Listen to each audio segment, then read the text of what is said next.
Good morning and welcome to my channel, Maryborn ND and Gardening with Granny. I'm going to try and get a quick end of May garden tour in. It has been storming and we've had some thunder showers, and I think there's some downed iris that I brought my clippers along with. So come along with me while we check out the flowers. You can kind of see the gray clouds there, and that's what we're trying to avoid. And so let's start in the circle garden. That's actually a triangle in our circle. Much weeding needs to be done. I had a little health incident where something affected my leg, and my right leg sort of gave out, and I haven't been able to get out here in the gardens for about a week now. You can see that iris has come and gone. I'll see if I can flash up a picture. I did take a picture when it was in full bloom, but the salvia are enjoying this wet weather, and so are the hostas, and so are the weeds.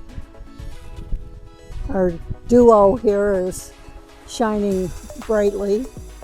And we'll come back to these gardens here that are closer to the house. We'll quickly go over here to where the herb garden is. And this is tansy. And tansy is a really pretty herb. It has a little button yellow flower. And you can see my chives have just collapsed from the rain. I'm going to try and get out here and harvest some of the blooms so we can make some chive vinegar. I really like that. Dahlias are doing good. Horseradish, fabulous. And back there you can see the dahlias are actually really loving all this warm weather and rain. Over here, I've got to cut back that comfrey. It's encroaching on my variegated iris. Not much happening in that pot. That's where the ginger is. Looks like I've got some weeds. I'm not sure. It may be ginger, but I doubt it. And you can see over here the elephant garlic is starting to send up its blooms. That will shoot up about 6 feet. Rosemary's doing really good. This is senna. Senna is an herb that helps with colon health. And it looks like a calendula is coming up there. More comfort than I care to think about. I think that is hibiscus coming in right there. We'll see. That I definitely will let go. Pretty breezy. You can see my neighbor's beautiful peonies. Hers of that variety comes out before mine does. This is my daisy and the artemisia. And I'm not sure if my sage is going to come back, but this part of the garden I haven't weeded much. Not much is happening with our bellflower. They're sort of just hanging in there, and as long as they survive, I'm okay. I'd much rather they blossom, but we'll see. And that's our peony. I absolutely love this variety. It was here when I got here 50 years ago, and I've transplanted it, and it did really well, but it probably could use some separating and nurturing. I gave it a little food this spring earlier, but it probably could use some more. Okay, on to the next peony bed. This one comes and goes really quickly. It is a really beautiful flower, but it's laden down with a lot of wetness, I do prop it up. I don't know if you can see in here, but I do put a twine around this whole bed up and attach it to the fence, and that acts as a peony cage and keeps that supported pretty well. I do come in here and cut the blooms way down and let the foliage go, and I usually give it a shot of neem oil to protect it against yeast. It gets that fungal type infection. So, and this, of course, is doing really, really good. This is my bicolored mandevilla. My wild rose is in bloom here, and that's another thing. I usually, after it blooms, I cut it back. I used to save the hips, but they're just such little things that it's not really worth it. And these were beautiful white peonies, but again, all the rain that we've had have just annihilated. Speaking of annihilation, it's time to give this bush a trim after it's done in its beautiful glory of peach colored. The leaves start to turn brown, and then that's when I cut a good foot off of it. And that's its first cutting, is in the spring, and usually in the summer I come along and trim it again because I want to keep it manageable. Okay,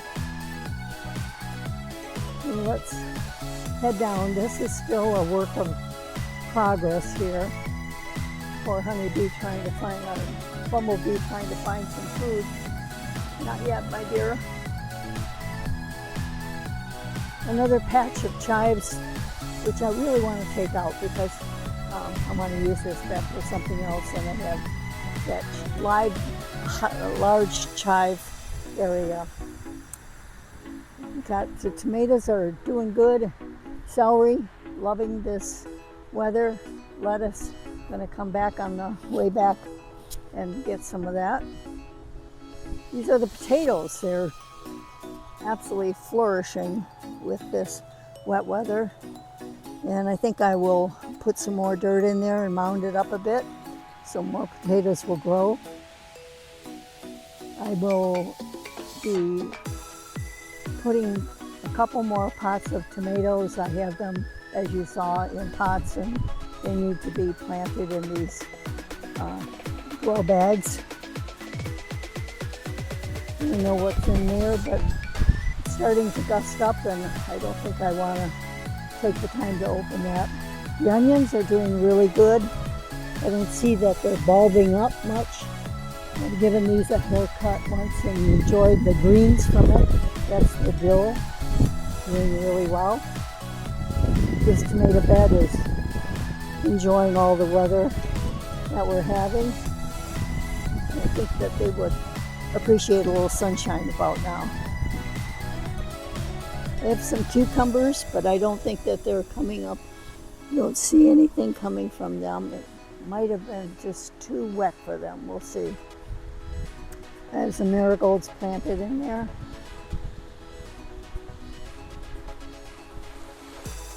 The clematis is doing really well, trailing right along the fence here. I know some people call it clematis, but I've always said clematis. This one has got a little bit bigger bloom on it. That should be lovely in about a week or two. We'll see. Depends on how warm it gets. Today it's not supposed to hit 70. These are the elderberry, but look at the elderberry blooms. Aren't they gorgeous? Just loaded. This black lace elderberry is just loaded with blooms. Very, very pretty. As you can see, it's a bit windy, but I do have my mic on. And that's the standard elderberry that I've already chopped about 3 feet off of it. And I need to chop another good 1.5 foot off. These are the hibiscus, dinner plate type perennial hibiscus, and they're doing really, really well. I'm very pleased with them. So let's head on to the entrance garden, which I have been working on, and I have a full video on how we worked it.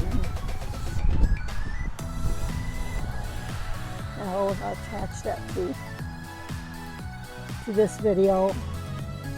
Again, the thistle are trying to take over my petunias. We put in some solar lights here, and this looks really lovely at night. You know, Shasta daisies in the back are really popping up. So now we'll head over to this is Memorial Day, by the way. Some of these irises have fallen over, and I brought my clippers to work on them. But this is the variety of iris that was blooming in that triangle garden, and I absolutely love it. I'm so glad that I have a clump of it here. This is a peach and cream colored iris that it has fallen down, and I will be cutting it and putting it in a vase. This is a really pretty blue iris that opens up. It's solid blue, and right now it's still in bud. And I do like this one too, kind of a classic purple and white. But I'm going to be doing some trimming because these will only fall in the storm to come.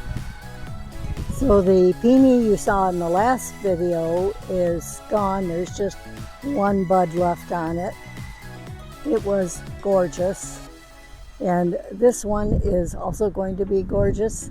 I have it propped up, so hopefully it will be okay. You can see the wind is really blowing. But I'm very pleased with the 3 hydrangea that I got from the Proven Winners show. We got them in 2022, this is 2024, so it's its second year. So it is creeping, and if that's any indication, next year they should be huge. These are bell flowers that come up every year. I know there's another term for them, but I love the fact that they are perennial, at least in my garden. This is the leftover begonias from the entrance garden, and I'm sure we'll find something to do with those, probably in front here. The leftover marigolds, I want to put those in my veggie garden to deter pests. And of course the beautiful peony. Now I thought that one was the Shirley Temple, but I'm kind of thinking from the pictures I've seen that this one might be Shirley Temple. Let me know what you think. This is the perfect stage to pick them. That's called the marshmallow stage, where it's kind of gushy but not fully open, and they will last a good week in the vase if you pick them at that stage. At this stage they'll only last a few days. So, and coleus are waiting for me to feel better to get out here and get them planted. And the primrose, of course, are done. Bird bath is brimming because of all the rain that we've had. Head over here to the grapes.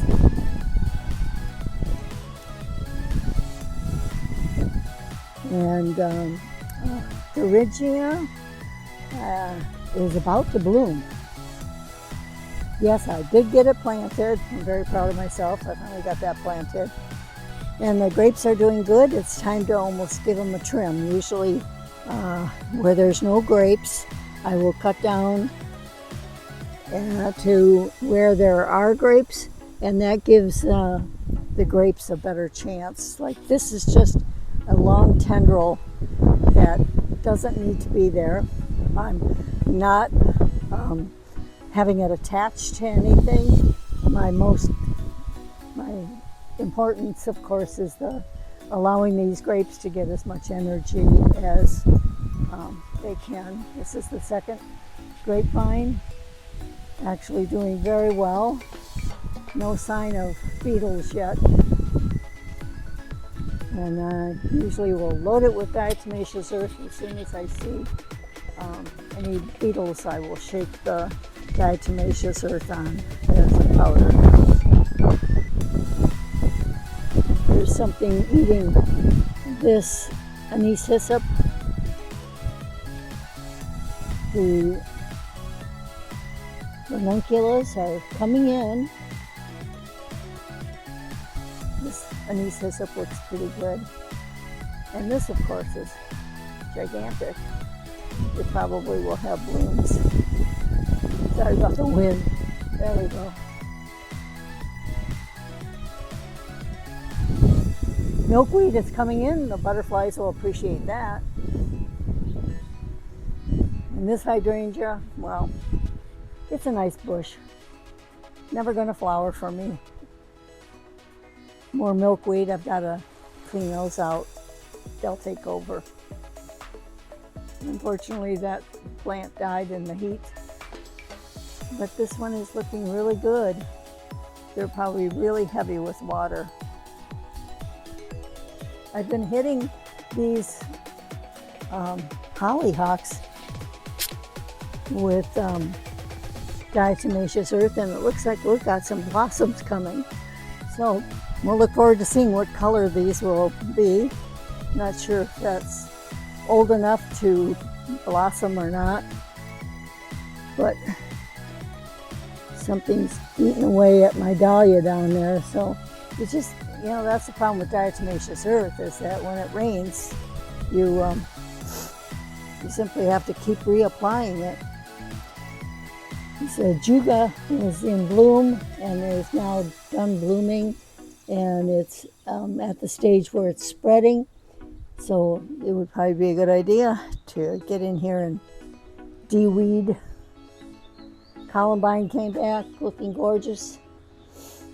Just have to keep cutting back dead blossoms and it will bloom for you for quite a long time. There's some ranunculus I put in a pot. It's kind of protected, it doesn't get as much rain. Moonflower's got blooms on it. They're not blossoming yet, but they are almost there.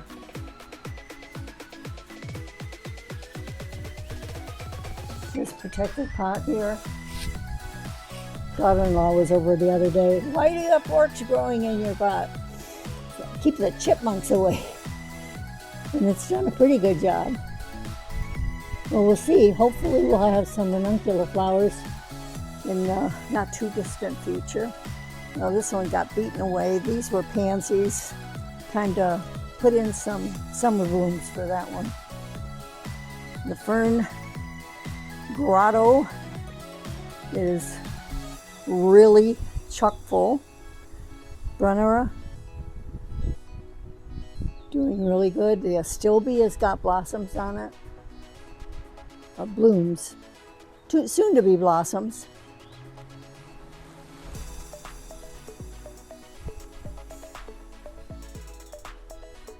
No sign of the caladiums. I don't know, we'll see. May not be the best spot for it. I also have them planted over by the grapes where they get a little bit more sunshine.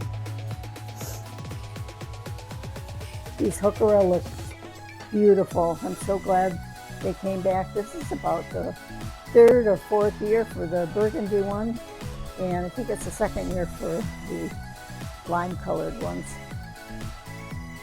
So that's going to be it for the end of May garden tour, and hopefully you're having good weather and able to get out in your garden today.